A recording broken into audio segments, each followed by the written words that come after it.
Welcome to this week's edition of Outdoors Online, a weekly webcast produced by the North Dakota Game and Fish Department. I'm your host, Tom Jensen. My guest this week is Fisheries Division Chief Greg Power.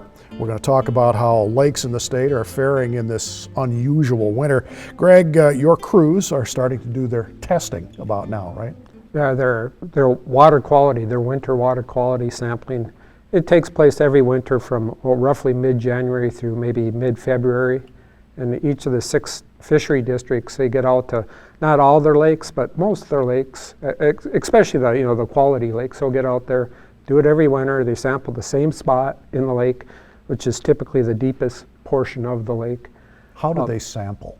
Well, they have what they call we have different electronic gear. It's done electronically nowadays, and it's really quick. It's really fairly painless other than dealing with the weather, but you just, drill your hole, drop down this unit, and we get readings every meter as you go down from the surface down to the bottom of the lake. And we're looking at, in the winter, we're looking at primarily just dissolved oxygen. We get a few other parameters, but dissolved oxygen is a critical thing we're looking at in the winter. And that tells you whether or not a lake might be susceptible to winterkill. Sure. I mean, and even middle of January, if the levels are really high, from top to bottom, we might be in decent shape. Oftentimes what you'll see is a real drop-off as you go to the bottom. And conversely, if we go out there right now and we see oxygen, less than a part per million, top to bottom, we know we might be in some serious trouble. Speaking in generalities, where do we stand right now? Not specific lakes or anything, but... Right. Again, the guys are just starting, so it's a little too early to tell. A couple of the districts are sampling a few specific lakes, some lakes that we had concern last fall, going into winter. And actually, so far, so good in a handful of lakes, but it's really not a good test. It's just a small sample, but we have not heard from the public, nor do we have any data yet to show that we've got for sure a winterkill in a given lake. But we suspect by come April we'll hear quite a bit. We should explain, Greg, the reason that there is concern this particular winter is the amount of snow that's on the ice. The more snow, the less sunlight that gets through, and things like that. Correct. Yep. The game changer this winter compared to the last couple, where we basically had no snow on the ice, and we, conversely, again, we really didn't have much at all for winterkill. But we do know that in winters that we have a lot of snowpack, especially when the snow comes early and it's deep. We tend to have a lot more winterkill. You go back, I believe it was about 5 winters ago. One winter we had, I believe it was 58 lakes in the state that had partial or significant winterkill. And that was the worst case scenario, but given the snow out there this winter, we may be going down that direction. We are expecting a couple of weeks of warmer temperatures. I won't say warm temperatures, but at least warmer than what we had. Is that going to help melt some of this snow, and is it going to help the situation at all? Well, it helps us. I mean, it makes us feel better about life, I guess, for a while, but the infamous January thaw, in the big picture, no, it really doesn't. I mean, the temperatures may get into the 30s, touch 40 degrees, but it's so brief during, the days are still so short. And you look at the temperature for the entire 24-hour period, it's below freezing most that day, even if it does touch 40 degrees.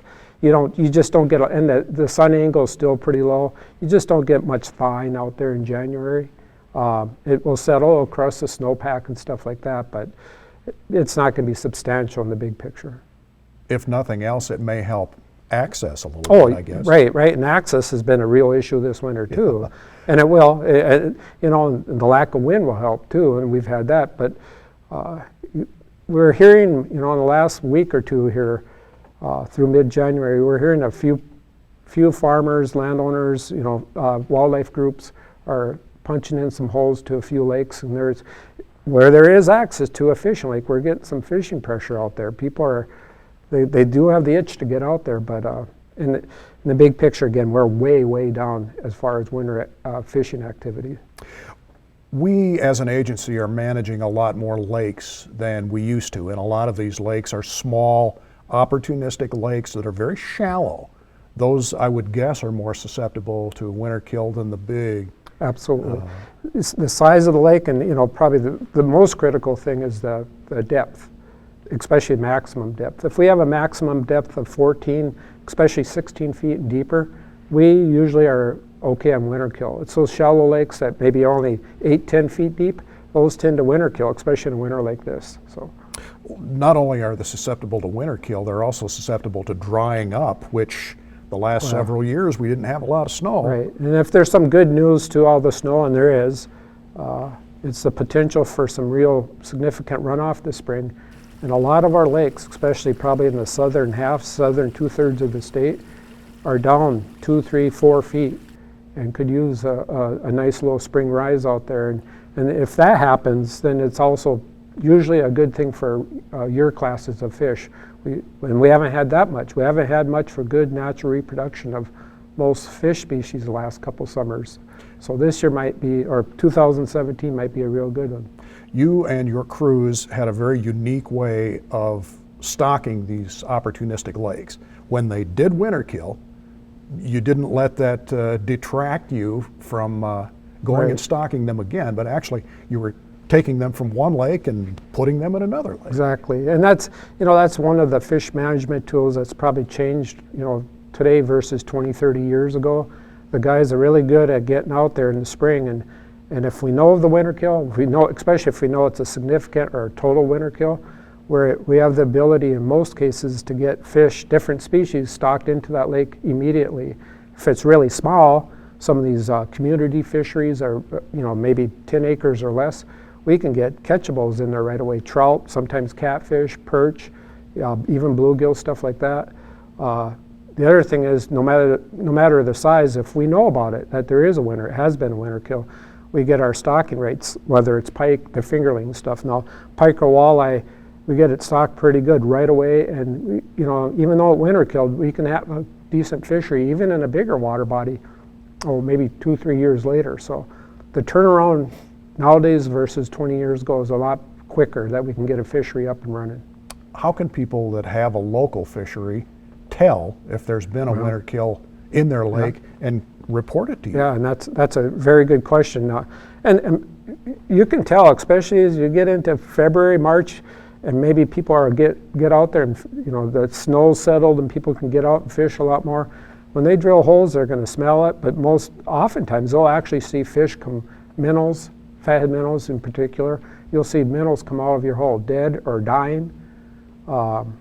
If the public sees that, we'd appreciate a phone call or something. Sooner the better, because the sooner we know about it, we can go out and check it, and then we can get it into that routine to be restocked. So the rest of the winter is pretty much wait and see, huh? Oh man, it is wait and see. We got a lot of winter potentially still ahead of us, but so far our data shows that we're in decent shape. But let's revisit this in a couple months. It's all good news. Yeah. All right, thanks. All right.